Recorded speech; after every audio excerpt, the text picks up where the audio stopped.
Our presenters are Susan Pulaski and Nicole Flickema. Susan has a Master's of Art degree in Professional Counseling from Central Michigan University and is a certified prevention consultant.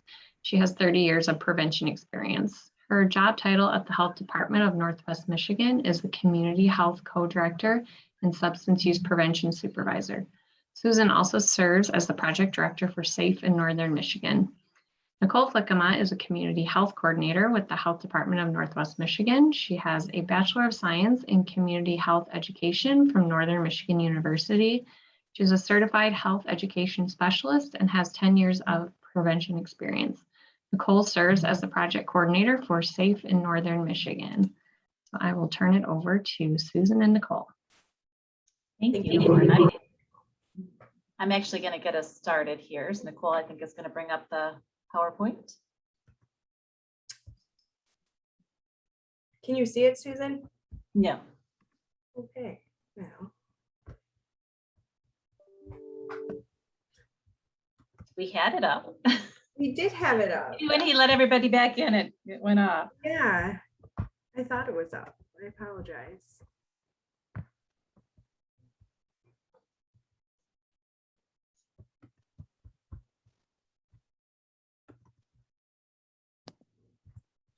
There it is. Now it's up. Yay. Okay, well, thank you everybody for joining us. Today we're going to be talking about a new project that we started this year called Safe Impact. It's an evaluation project for our youth to be able to help do some evaluation on some of the initiatives that we work on. And we are going to be covering, we'll definitely talk about our youth impact. We're also going to talk about some of just kind of the backbone of working with youth and coalitions and some of the strategies that they have done over the years.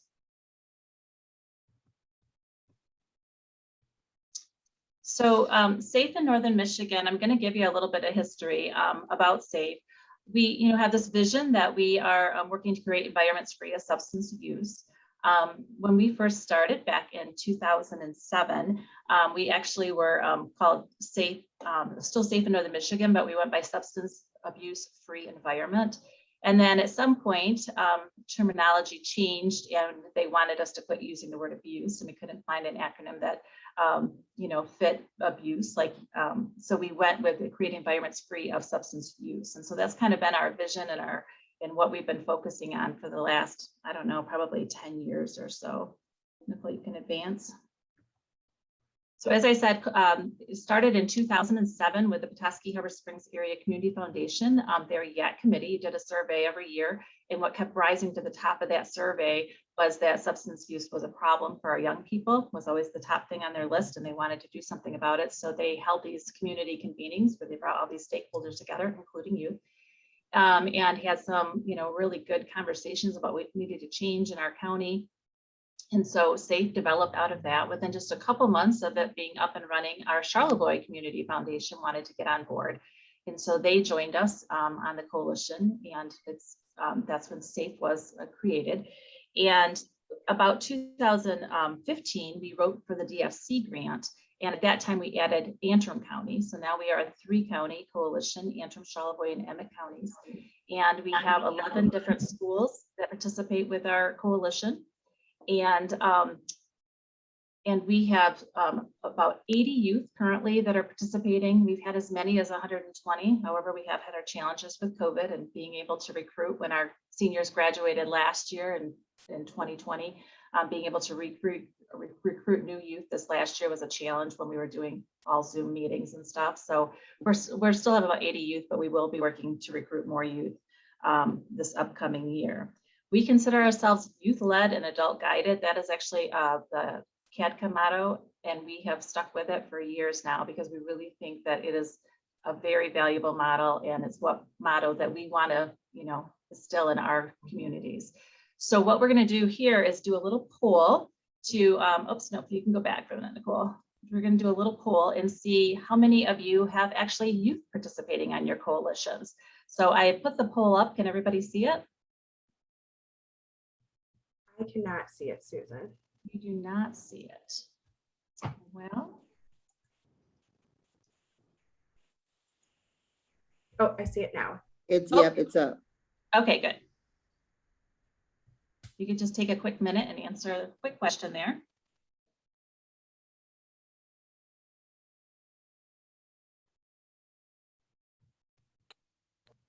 Mine showed up and then it disappeared again. Oh, there it goes. Is it there? Okay.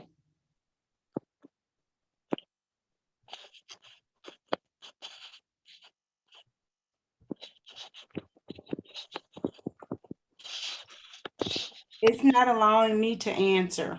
Nope, same. Two. Yes. It's not, it's showing the questions with the percentages once you get an answer, but the option to answer doesn't appear to be Not there. showing. Hmm. Let me try relaunching it. That's better. Is that working? Worked for me. Okay, good. Not for me. It comes up and goes away really fast. Let me relaunch it again. That's also not working for me. I mean, it doesn't give an option to Oh, answer. try it now. It's working now. I can see it changing.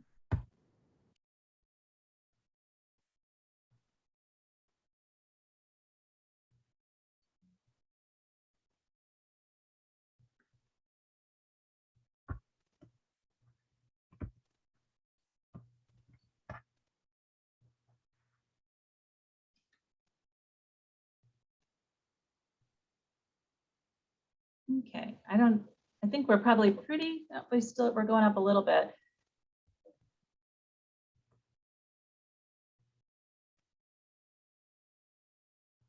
Right now, we're running about 47% that yes, do have it, and 53% do not have youth participating. So now I'm going to do one more poll. I'm going to end this poll. And let me share. Can everybody see the results on that one? So 47% said yes, and 53% no. Now I'm going to do a follow-up question to that. Just a moment, if we can get it to work here. Okay, so if you are one of those people that marked yes, what are the roles that the youth play in your coalition? What are some of their roles in the coalition? And you can mark all that apply.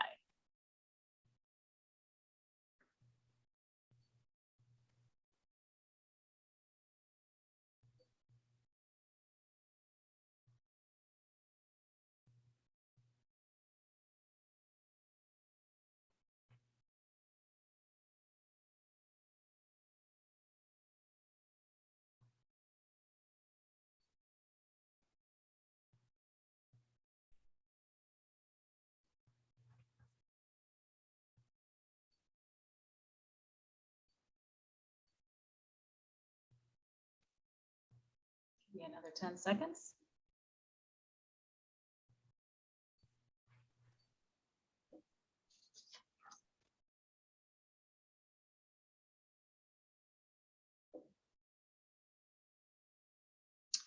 Okay, I'm going to end the poll and share the results.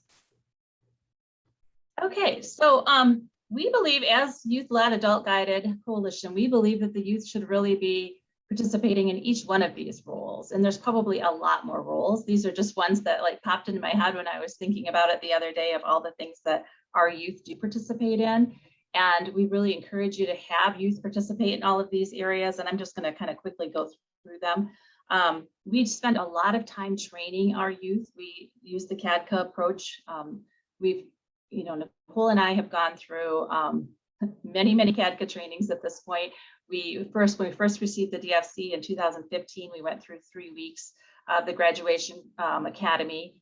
The National Coalition Academy. And then this last year, we went through the graduation Coalition Academy. So we've had lots of trainings and then also participated in a bunch of conferences. And we've taken our youth to mid-year as well as the leadership conference for CADCA. So our youth have had trainings and we've had trainings, and even our youth that haven't been able to go to the mid-year conferences or the leadership conferences, we have brought in CADCA to do some trainings actually during our meeting times. And we individually do some trainings too at meetings. So we feel like it's really important that they understand that CADCA model, that they understand the projects that we're doing or why we're doing the projects, or when they're deciding on projects, whether they fit with what our logic model says. And so we're going to, go through some of that logic model today and explain that a little deeper. But really, we feel like our youth, first of all, need to be trained and educated about coalition work and understand it. If somebody come up and asked them about our Safe Coalition, they would be able to give that 30-second elevator speech and tell them why they participate in our coalition, as well as, kind of explain some of the projects that our coalition is working on. So our youth do attend adult coalition meetings. We meet once a month as the adults. We don't have all of the youth participate. What we do is we put out a calendar at the beginning of the year. And each month, a different school signs up to come. So one month it might be our schools from Emmett County that are coming, and the next month it might be our Charlevoix County schools, and next month it might be our Antrim County schools. But they all get a chance to come to the adult meetings and be, on that coalition meeting. And then we also have monthly youth meetings where our youth meet. We meet with them at the schools individually. We call that a school-based meeting. And then we also bring them together. Our Emmett and Charlevoix kids meet once a month together, and then our Antrim kids meet once a month together, and then twice a year we bring all of them together. And we do that more because of space and distance, so that it's just, we have, the counties are so spread apart. It's just really hard for us to try to get them to come together every month all together. And when we have the meetings, we do feed them because kids love food and that really motivates them to be there. But mostly the kids always tell us that they really love meeting kids from other schools and getting to know them. And that connection that, that there's other kids that are like-minded as them. So they really love doing that. We also provide them with a gas card because we have permission forms for them to be able to drive to the meeting and sometimes drive other teams if they're, one person's the driver and they're carpooling. So we have gas cards that we provide, so it's not a cost for them to be able to come to our meetings. So we have those monthly meetings, and we actually do host them during school time. So our kids are all very active in lots of different activities, and trying to do a meeting after school would never work. So our schools are all really cooperative with us. We've been working with them for many years, and they're all very supportive of the kids missing a half an hour, or I'm sorry, an afternoon once a month to be able to come to the safe meetings. The next one on the list is that collecting data. Our youth, we encourage them on MyFi years to talk to their administrators to encourage the school to take the MyFi. We also do focus groups with our youth. So our youth, help us to collect that data that we need to be able to create the logic models. Plan and implement and lead projects. Our youth do all of that. We don't decide on projects without their input. Years ago, before we knew much about leading coalitions, before we had all the training, we used to come up with suggestions. Sometimes we even get crazy and try to make suggestions today. And the youth are always very open if we're way off track and say, no, that'll never work. So really letting them have a voice, them being the voice, is we have found to be very, very powerful. They know what works with other teams. We feel like that is why our coalition work has been so successful, is because our youth are really the ones coming up with the ideas and helping to lead the ideas and implement them.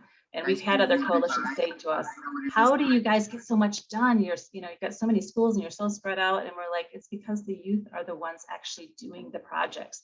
We may be in the background getting all the supplies together, and ordering stuff, but really the youth are the ones that are coming up with the projects and initiating them and going out and doing them. And so that's how it is so successful.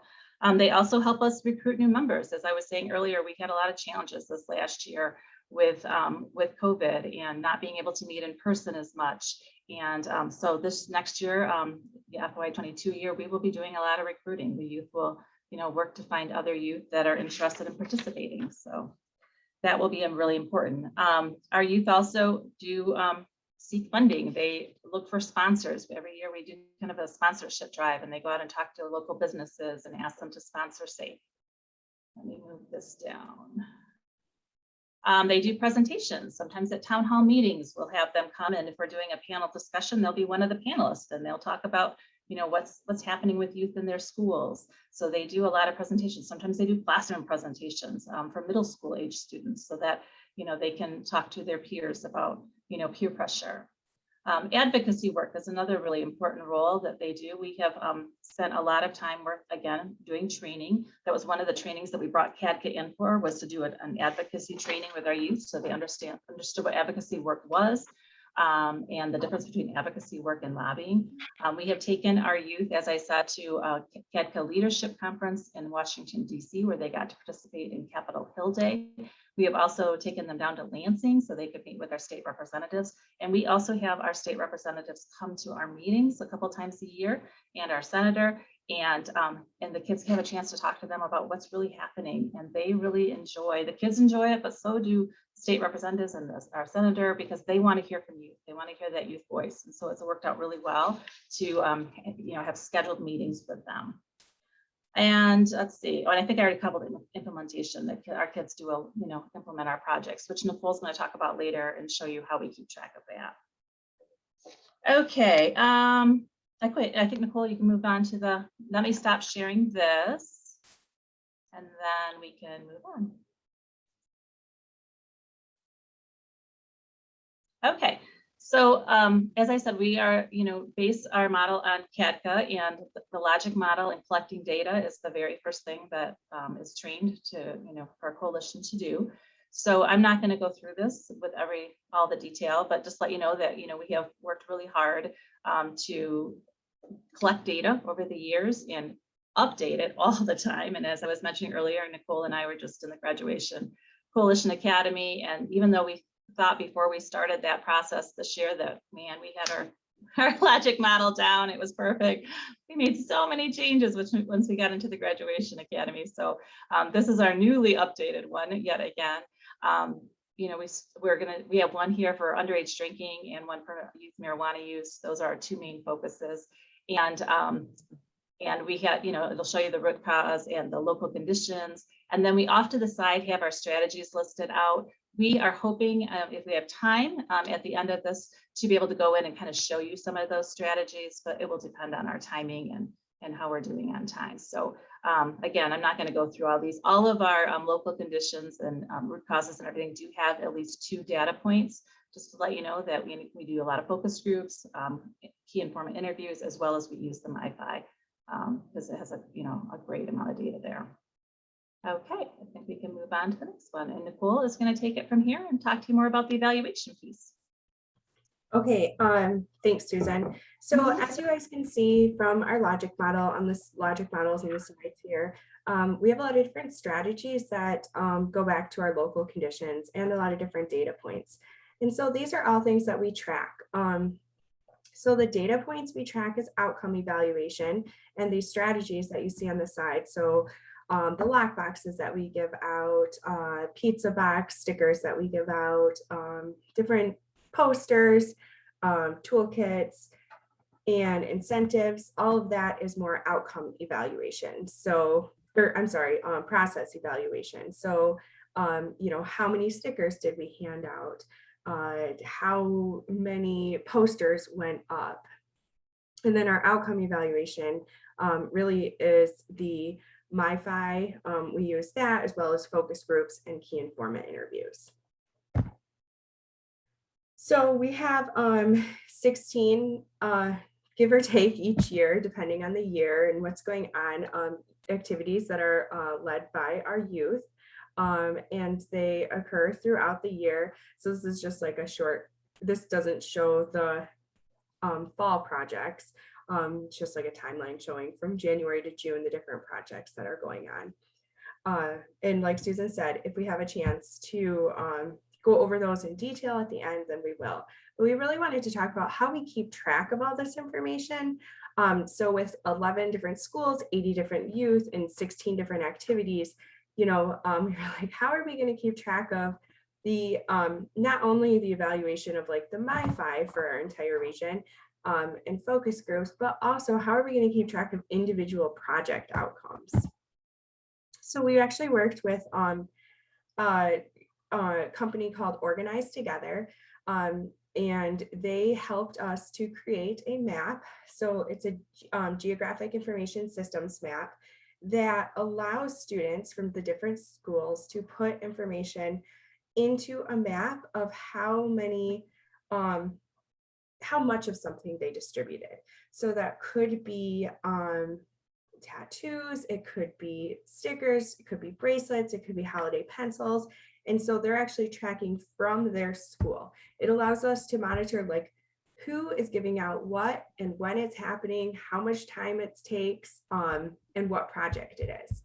So I'm going to try and open this. So unfortunately, the website is experiencing some technical difficulties. It's updating and under some construction. So we won't be able to show Shouldn't you. you know of all the times for it to decide to do this, it would be today. Yeah, exactly. So we won't be able to show you that. If you can picture it, it'd be like what the map looks like is it's northern Michigan, and then it would have like a little logo over each school in our 3-county region. But I can show you guys over here how they enter this data.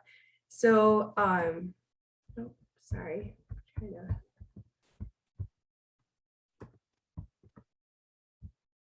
And normally this is available on our website. So if you go on our website, hopefully in a couple of days, it'll be back up and running. Evidently, Google made some kind of update that threw the system off. But you can find it right off our homepage. If you go up to the top bar, I think it's under educational resources. And then the Safe Impact map will be on there and you'll be able to look at it. So if you were a student and you participated in SAFE, one of our coalition members, then what we would ask is, let's say during our holiday project, where the youth design a holiday pencil, and then it's distributed to students in their school. So, you know, they take it back to their school and pass it out. So then we say, okay, guys, we need you to track how many pencils you distributed, as well as how much time it took you. So I'll show you guys an example. So I'll just like put in our date. And then they would put in their name. And then they would choose what school they're participating in. So these are the different schools that we that have SAFE coalition members. And then these are the different projects that they participate in throughout the year. So like I said, in our example, we're using holiday pencils. And then we would say, how long did it take you? So we have 30 minutes, 60 minutes, 90 minutes, or 120. We're going to say 60 minutes. And then for each question, there's a different, for each category, there's a different question that's asked. So in this case, since I selected holiday pencils, it's going to ask me the number of pencils that I handed out. So then if you were going to go and do, let's say, the stall project, then it would ask you the number of posters that you put up. And so this information is then placed on the map. So it's really neat because the youth can see like how many people are handing out stuff over the region and how many, like what they handed out. But also it's a nice way for Susan and I to be able to track things. And then, so this is the dashboard that this information is actually put into, and this is all published information as well. So you guys can see this online if you go to our website. But this is the total number of materials handed out, the number of students who participated, and the amount of time that they've spent on it. So this was just rolled out this year in February. So we trained our youth, and so this was only half a year. So we'll get more information this coming year when we have a full year of it.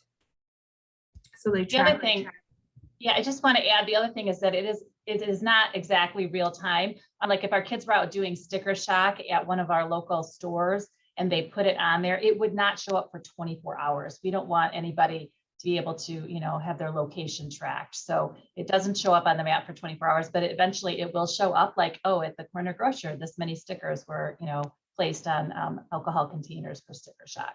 So it will show up, but it takes 24 hours just to keep our youth safe.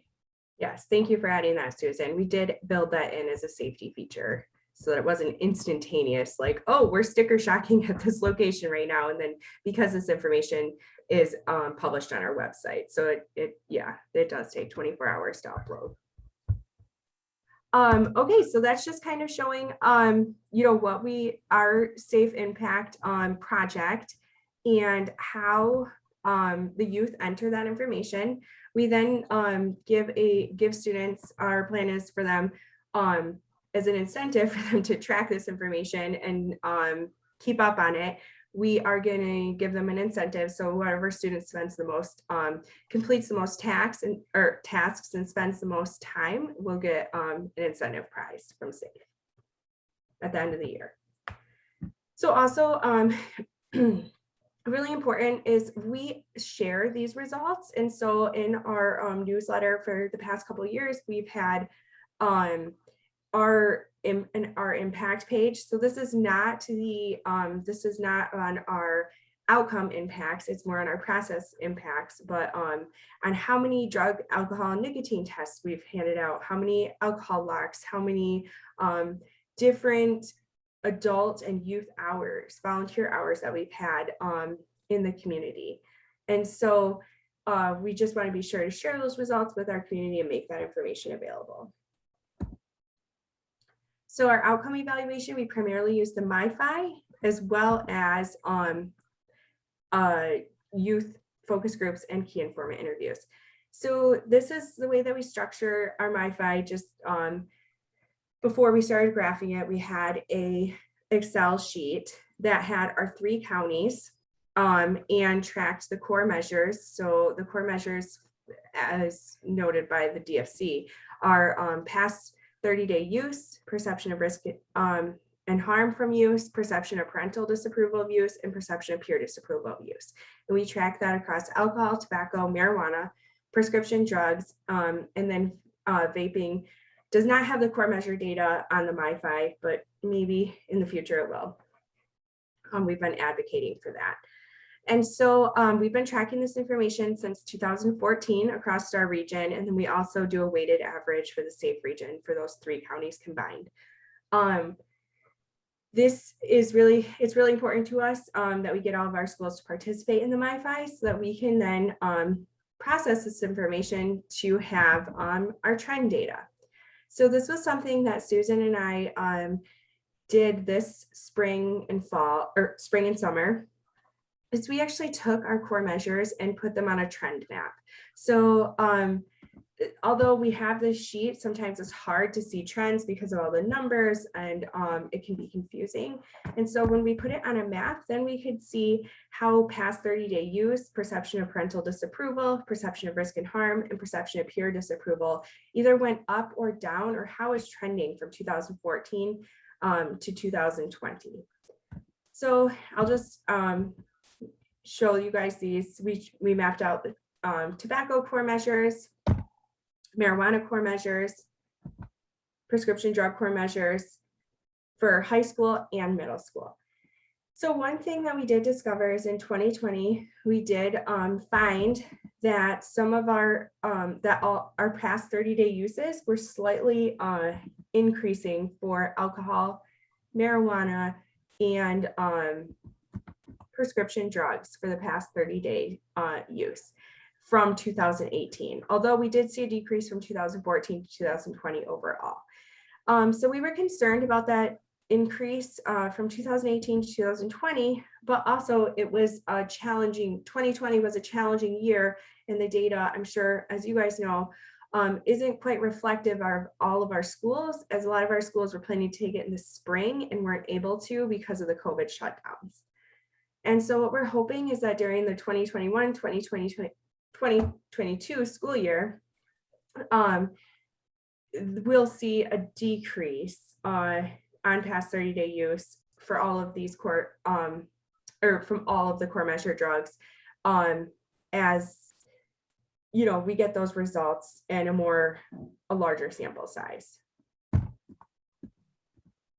So we also mapped out the middle school data. So this is, I'm not sure if anyone else already do this, but what the easiest way to do this is to put the information into an Excel sheet, just like this outcome evaluation page looks like.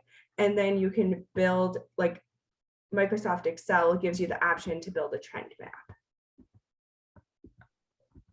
graph. So then we only have 2018 and 2020 data for vaping. And so we weren't able to do a trend line for that, but we'll have more information because it wasn't added until 2018. So we also wanted to track our underage drinking logic model and underage or youth marijuana use logic model measures. So this was really important to us because our strategies that we implement directly relate back to our local conditions. And so we wanted to see, like, are our strategies having an impact on the local conditions? And we wanted to see if we were seeing a decrease in binge drinking. Were we seeing a decrease in high school students who were drinking at home, or high school students who said that they have easy access or availability to alcohol? The reason being because we've done a lot of campaigns on locking up alcohol and other drugs. So whether it's, you know, using a lockbox for marijuana or prescription drugs, but we've done a lot of work around access and availability in our region. And so we actually did see a decrease in easy access to alcohol as well as easy access to marijuana. And so this was really interesting to map out and look at in more detail as it related to our local conditions, to see if if our strategies were having an impact on those local conditions. And then our focus groups and key informant interviews. So we conduct those annually. So that data is used to inform our logic models and to develop our strategies. And then it's also used to evaluate our strategies. So we are able to then look at those focus groups. And if youth are saying, like, you know, we've been handing out alcohol locks for the past couple years. And so hopefully throughout those interviews over time, we'd see that youth are saying, like, you know, we're not seeing as much alcohol out and available in homes. We're seeing that it's being locked up more, and able to evaluate that change. So then, Well, before we go on, can I, there was a question in the chat about the MyFi questions, and if I could just address it really quickly. So MyFi is a computer-based survey, and so it's offered in the schools, and there is a little, before the kids they're sitting in front of a computer taking it, there is a little script that, you know, the school person reads and tells them it's anonymous, and, you know, please answer it as honestly as possible. The MyFi also does have ways to, if, you know, their answers are way off, of throwing those questions or throwing that survey out. So we think it's pretty, you know, that it's pretty accurate as far as, you know, whether it's really telling the true story. But what we did learn years ago when we had our first CADCA training was that you can't just look at the MyFi data and make decisions based on it. You really need to do those focus groups, because we understood many years ago that we had a problem with underage drinking and that our youth had access to it. And we were going to do it the campaign Parents Who Host Lose the Most, which is a great campaign if that is the issue in your community. But what we found out by doing the focus groups is that that wasn't the issue in our community. It wasn't that parents were willingly hosting parties and providing alcohol. It really was that our parents weren't locking up alcohol. It was available to the youth. You know, the kids were sneaking it out of the house, or it wasn't that the parents knew about it. So, you know, it's good to have this information like MyFi offers, but then you have to follow it up with focus groups to find out why it's actually happening in your community. Because one community may be having a problem with social host issues, and another community may have an issue with just parents not monitoring or not locking it up, like in our case. So it's, you know, you can't just go on one data point. You need to have them all to really understand what's happening in your community. So, and it looks like Lisa asked another question, that do all of our schools, high schools who have safe groups, participate in the MyFi? So unfortunately, we do not know what schools, they don't publish school level data. And so it's by county level. So only 2 schools in the county have to participate for them to publish the data. And so, but that being said, we do know, you know, from working with the schools and helping them implement the MyFi, it's on our radar who is participating, but we can't say, you know, for sure, because that would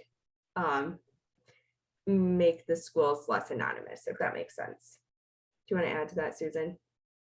Well, just that a couple of years ago, again, the MyFi is so important for us that we actually worked with our local regional entity, Northern Michigan regional entity, to write a grant proposal to, and this is true of all the 21 counties that they provide services to through liquor tax funding, to have an incentive for schools to take the MyFi. So that is a proposal that we have written again for FY22. And so every school that chooses to take the MyFi, if this proposal goes through again, like it did a couple years ago, will get $500 per class. So if, if the school has, a middle school and a high school, they can get up to $1,500 per school just for taking the MiFi. So that is another way that we encourage schools to take it. Again, it's really important information to us, but it's really important information to the community. There are so many different agencies that use this, and the schools really should be using it too.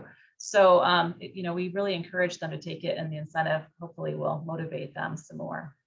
Yes, like Susan said, it would be so ideal if every single school that had SAFE in it participated in the MiFi. That would give us the most accurate information and data and allow us to evaluate things even better. And so hopefully this year with the incentive and students, being back in school, I really hope that, everyone will take it.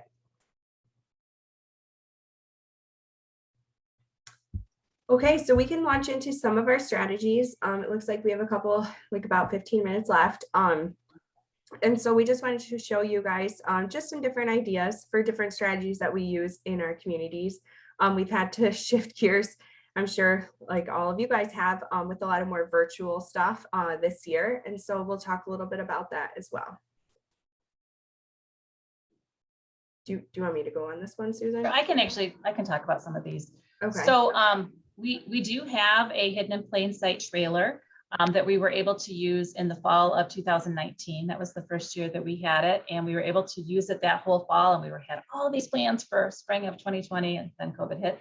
So what we did instead was we did a virtual tour of the trailer, and it is available on our website if anybody wants to view it. We do have hopes that this fall we'll be able to get it back out again, but things are changing so quickly. We're just really unsure right now, but hopefully they will, we'll be able to get it out to some sporting events. So that is one of our strategies, providing information, is getting that information out to the public. We also do quarterly newsletters, and those are available on our website. If anybody wants to check out some of the quarterly newsletters, it really is a nice breakdown of our different strategies that we're doing. Our kids do a lot of PSAs, which we will show you a couple of PSAs. Again, they're all available on our website, but we can show you a couple of them in just a minute to get the information out about, like our Lock It Up campaign, or some of the latest ones are You've Got This, and it was kids, it was our youth actually showing other youth how to cope with COVID and, how to keep the stress down, the ways that they do it. We also had a Be Safe campaign, and it's reasons why they choose to be safe, and in their words, being safe is alcohol and drug free.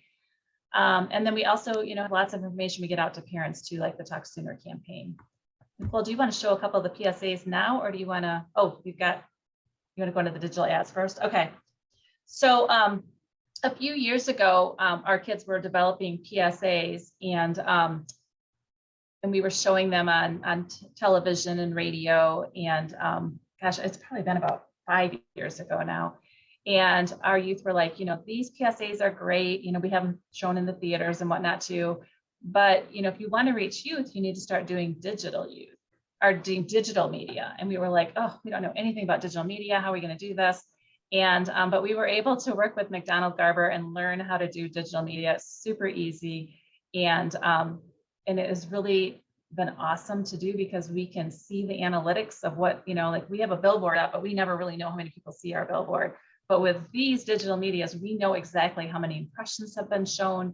We know how many times people have clicked on it and gone to our website and learned more about what's going on our website.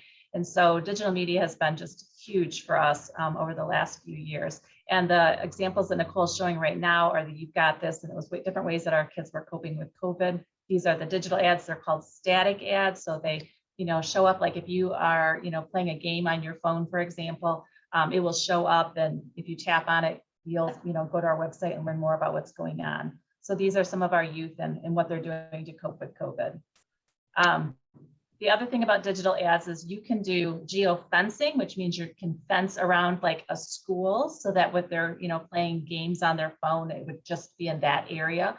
And then it can also track them home, and they'll see the ad again. Or you can also do targeted display, where you're doing more of like website based. So like they're, going into CNN, and then the ad would show up there. And Nicole is showing you some varieties of some of our different digital ads. One of the things, Susan, that I just wanted to add to this, I'm sure tomorrow you will have a presentation during this coalition from Charla, who's going to talk a little bit about Canva and graphic design. But something that we've really worked on in the past couple years is having using the same color. So you'll notice throughout our presentation, we use the blue and the green. We have like a specific codes for those with hex codes and different things so that we are staying consistent with our colors so that people recognize, oh, that's safe. That's the colors that they use. That's, you know, what they stand for is being drug-free. So this is our Lock It Up campaign. And then here's another one of our Lock It Up campaign.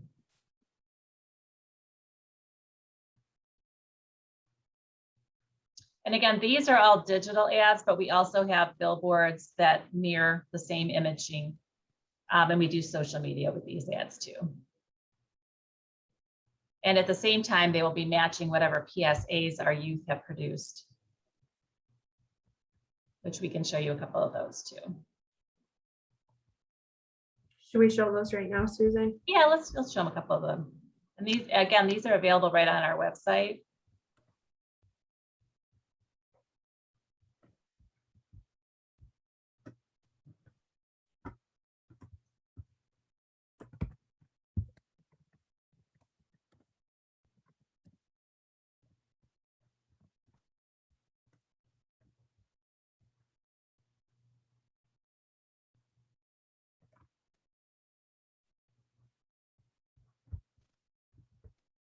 You know, I don't think I shared my audio, so I'm going to try sharing again.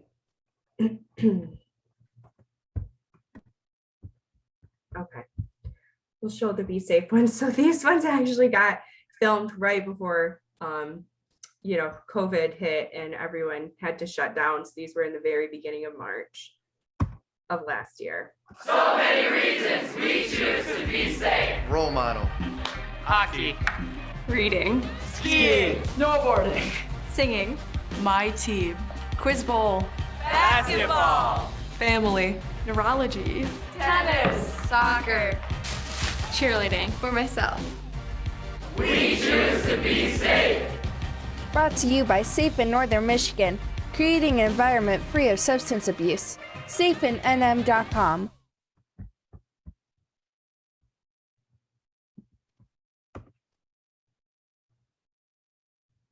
And this was one of ours for vaping. Oh, and we got a commercial here. Grammarly can help you write quickly and confidently, so you never have to slow down at work. Instant correct. A storm coming through right when we were about to take off, so it's pretty roughy. That's a bummer. You don't mind if we vape, do you? Do you even know what's in vape? Yeah, it's just water and flavor. When you vape, it affects everyone. Aerosol doesn't just disappear. It floats through the air and sticks to surfaces. Where chemicals and carcinogens like formaldehyde and nicotine get left behind for others to ingest. When you choose to vape, you take away my choice. So yes, we mind if you vape. Brought to you by Safe in Northern Michigan.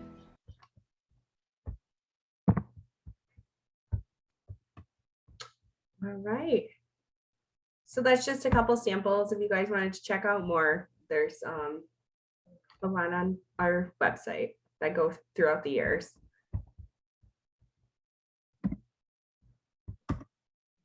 So this, we also work on enhancing skills. So Susan talked a little briefly in the beginning about how our youth attend different trainings, and we've also had CADCA come here. We brought them to different national trainings, and we just work on training them, you know, within our local community too, like on our Safe Impact project. And then we also work with, these are just a very small samples of what we do, but like our training retailers. And so we created these little these were little plexiglass window clings to go on the COVID window clings for gas stations to help prevent supplying tobacco or alcohol to underage youth. We also provide support to youth to help them stay drug-free. We usually host about 6 different drug-free event nights. Unfortunately, with COVID, we haven't been able to do that. But this year, we're really hoping maybe we can offer something outside. We know another coalition in the area that did a ski night, and so maybe we could do something like that, but really working towards just trying to come up with creative ways to offer these drug-free nights during COVID. We also, for access and barriers, so increasing access, reducing barriers, we provide parents with lock boxes to lock up prescription drugs or marijuana. So that's also what you see with the dictionary, that it looks like a dictionary, but it's not, it's actually a lockbox. We have alcohol locks, cabinet locks. We also have distribute alcohol, nicotine, and a 6-panel drug test kits to parents.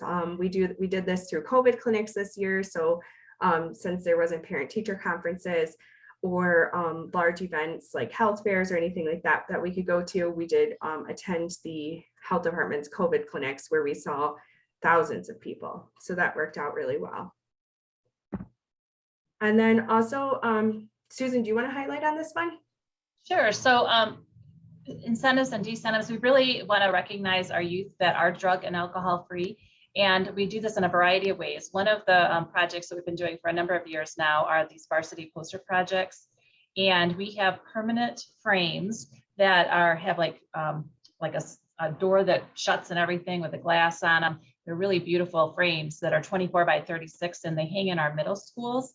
And they have a youth displayed in them, and we change them by season. So in the fall, we'll have the fall sports, and then winter, and then spring. And so we try to change them out every couple of months so that the middle school youth are having role models that they can look up to that are choosing to be alcohol and drug free. And even though it's called Varsity Athletes, we have also, featured band and robotics and other things too. We just changed the name a little bit, but this is a project that we started with Varsity Athletes and then have switched it up when need be at times too. So the Varsity Poster Project goes on, and we also recognize these on our website as well, or not our website, on our Facebook page, so that the kids are getting featured as a drug-free youth on our Facebook. And then they also, we do a student of the week and recognize our different members as being alcohol and drug-free. We also have, along with our Be Safe campaign that we had talked about earlier with the PSA, we designed some high school frames. They're a little bit smaller frame. I think they're by 11 by 17. That, or maybe they're in the physical design, getting ahead of myself, but they also recognize high school students that are alcohol and drug free. So, we have it in the middle school for those kids to have role models to look up to, but we also wanted something in the high school that reminded those high school students that there's lots of other high schoolers that are choosing to be alcohol and drug free too. Do you want me to go into the physical design a little bit? So here's some examples of some of the physical design ones. These are different projects that we have that are permanently displayed. The Be Safe posters, as I mentioned already, those are hung in the high school. We have banners in the schools. Every April, we do a 420 event, but we quit calling it 420 because there were actually some kids that didn't know what 420 meant, and we didn't want to educate them on it. So we've changed it to no need for weed, where kids sign a pledge saying that they will, be free of marijuana use. And then they also get bracelets that the kids have designed some kind of fun saying on every year. They change it up a little bit. We also do pizza box projects where we put stickers on pizza boxes with a different message on them, depending on whatever we're working on. And then we do sticker shock in the different retail stores, encouraging people not to buy alcohol for anyone under 21. So these are some of the physical design ones. And then we also do our policy work. So as Susan said, we have taken youth down. We've taken a large bus down to the Capitol. And we've met with different senators and representatives in person. But this year, due to COVID, we had to meet with our with Senator Schmidt via Zoom. So you can see our little Zoom picture over there. But it, all in all, it went really well.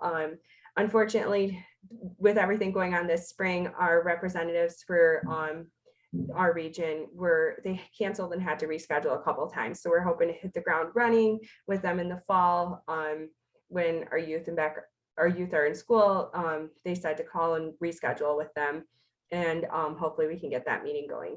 So we did send them a policy packet with information on tobacco and e-cigarettes, as well as alcohols. We used a lot of the policy briefs from MDHHS, as well as information from Campaign for Tobacco-Free Kids. And we sent them the MyFi results for our region. And what we did is we put that in, we printed all this information off. We put a cover sheet on it, made it look really nice, put it in a large envelope, mailed it down to their office, and then we called to follow up with them. And then when we called to follow up with them, that's when we actually scheduled our meetings to meet with them via Zoom. All right, does anyone have any questions?